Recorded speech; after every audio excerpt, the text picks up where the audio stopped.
It was an ordinary evening at the police station. Officers were engrossed in their paperwork, the room quiet except for the occasional shuffle of papers and faint radio chatter. Suddenly, the silence was shattered. The doors burst open, and in walked a young girl, her tiny feet bare against the cold floor, her steps hurried and desperate.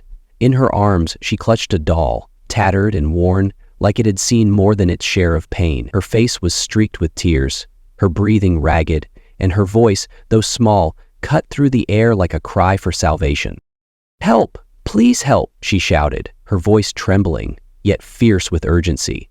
The officers froze, their eyes locking onto the child as if the air had been sucked out of the room. One of them sprang into action, kneeling to meet her at eye level, his concern etched across his face.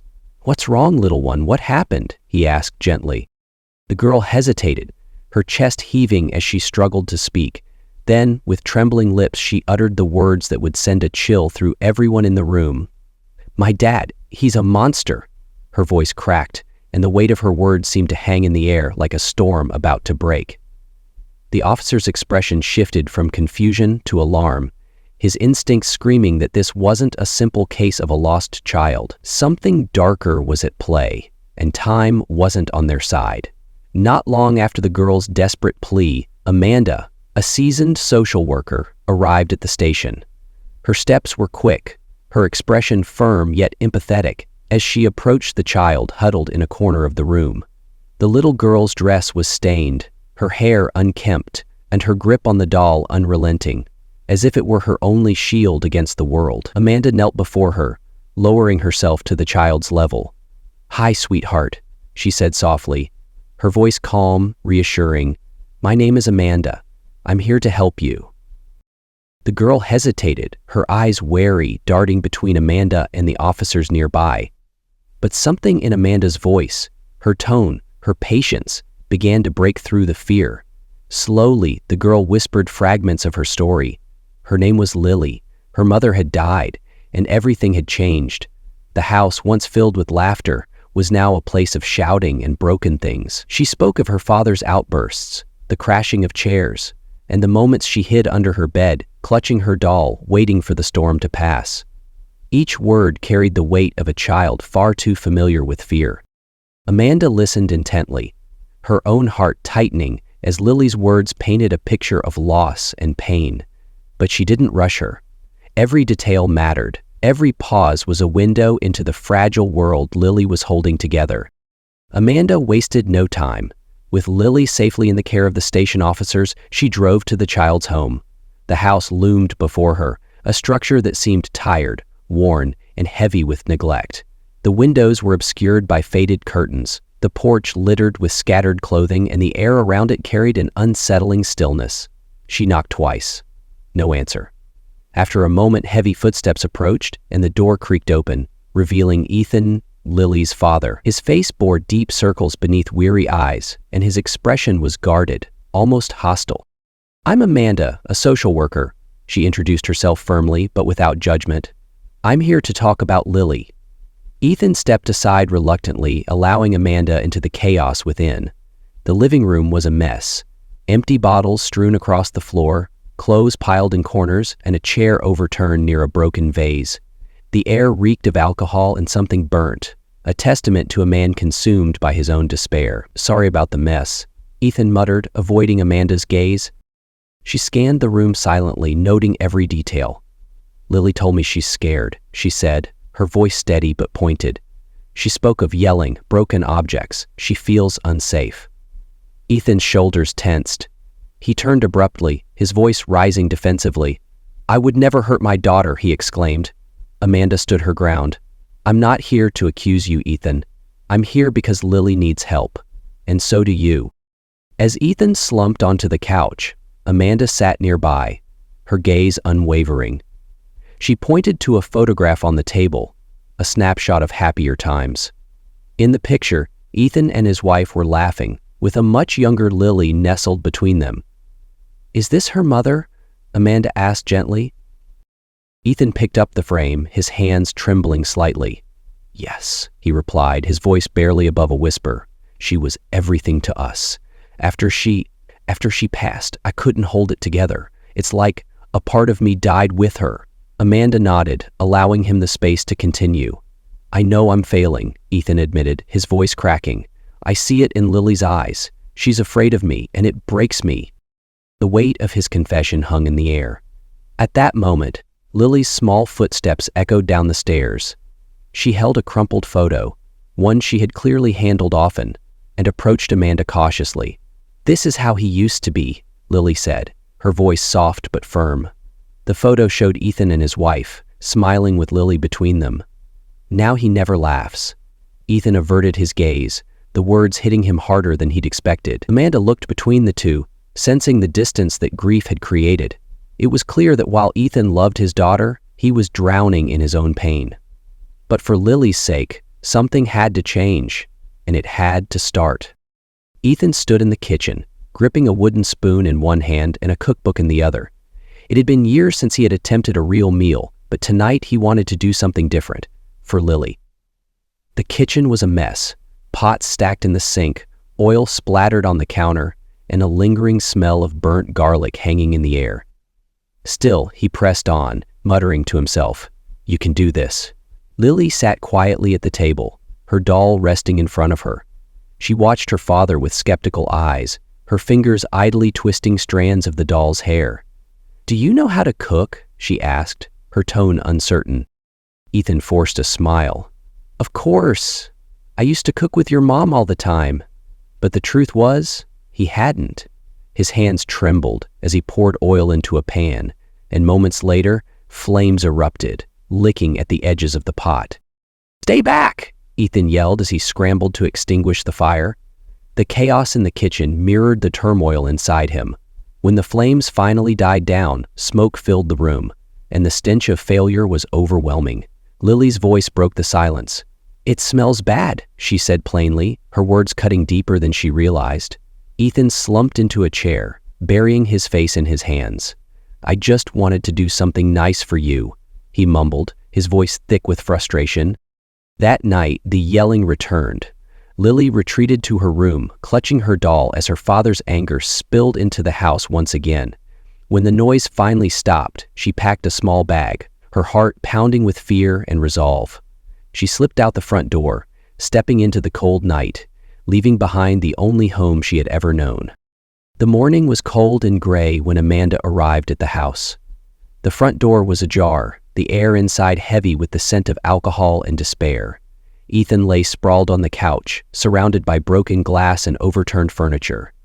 "Where's Lily?" Amanda demanded, her voice sharp with urgency. Ethan bolted upright, his eyes bloodshot and panicked. She was here. She was in her room." He stumbled to the stairs, but Amanda's instincts told her the truth. Lily was gone. Hours later, Amanda's search brought her to a park on the edge of town.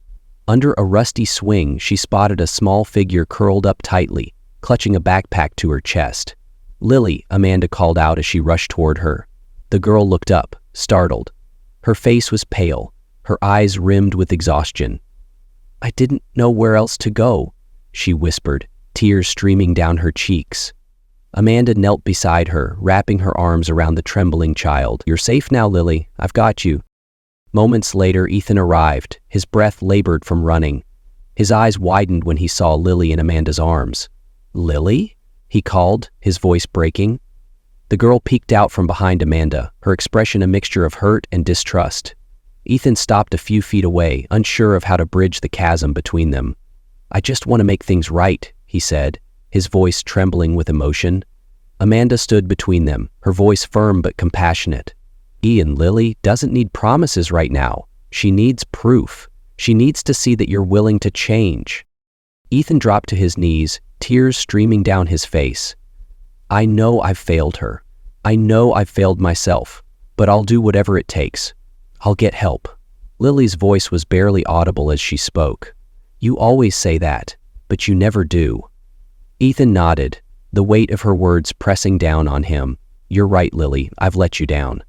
But this time I'll prove it to you." Amanda stepped forward. "Ethan, change won't come easy. You need professional help, and it starts with admitting that you can't do this alone. Are you ready to take that step?" Ethan looked up at her, his face a mix of desperation and determination. "Yes." For Lily, I'll do whatever it takes. Amanda turned to Lily, placing a gentle hand on her shoulder. He's going to need time, but we'll make sure you're safe while he gets better. For the first time, a glimmer of hope appeared in Lily's eyes.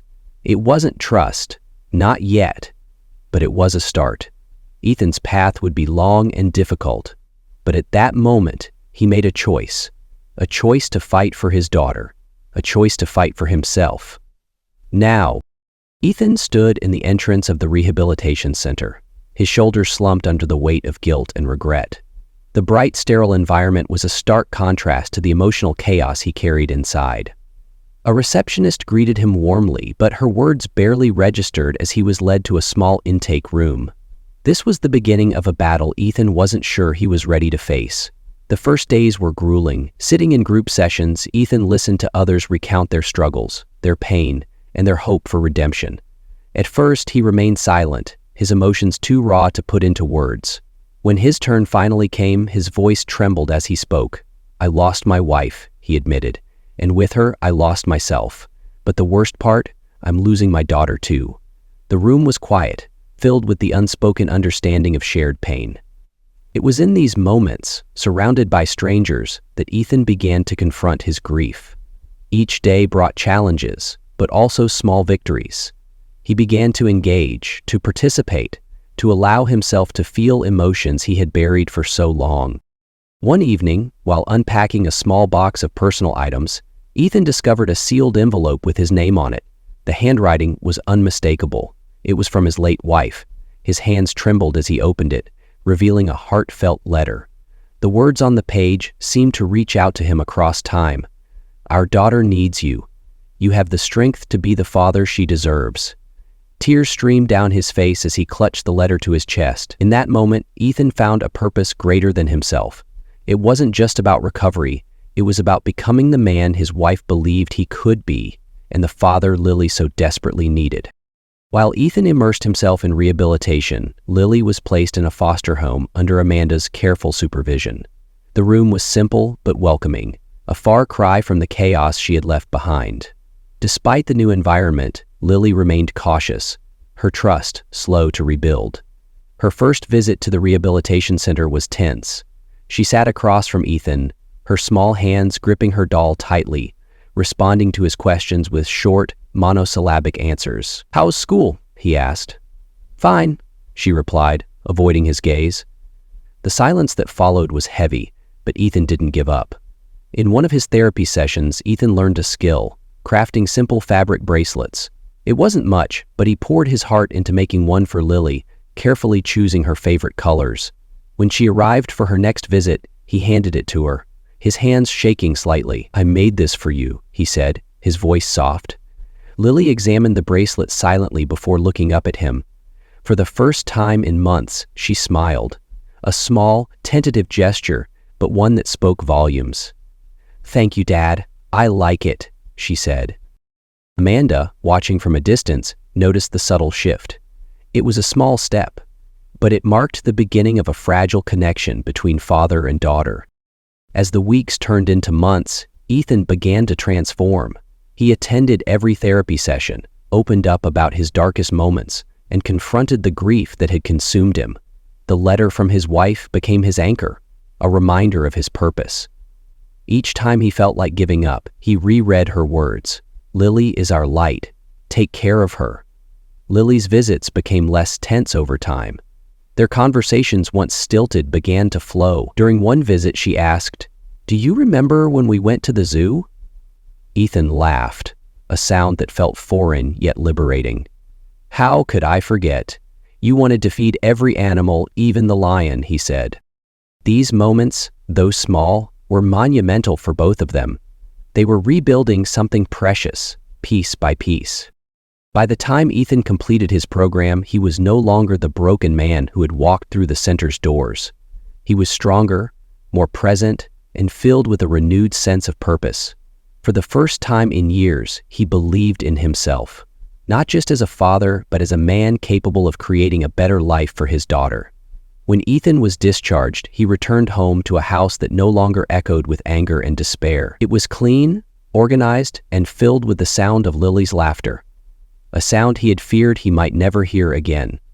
Their journey was far from over, but for the first time, there was hope. Together, they were finally moving forward. The morning sunlight poured into the house, illuminating a space that had once been suffocated by chaos and despair. Ethan stood in the kitchen, carefully setting the table for breakfast. Every detail mattered. The plates were clean, the room was organized, and for the first time in years, the air was filled with the aroma of freshly brewed coffee and warm pancakes instead of the stench of alcohol. From the living room came a sound he thought he'd lost forever: Lily's laughter. It echoed softly, filling the space with a joy that made Ethan pause, a small smile creeping onto his face. Lily walked into the kitchen, her doll tucked under her arm, and sat at the table. She looked at the food in front of her and then at her father. "You didn't burn it this time," she teased with a playful grin. Ethan chuckled, his nerves easing with her words. "I guess I'm getting better," he replied, pouring her a glass of orange juice.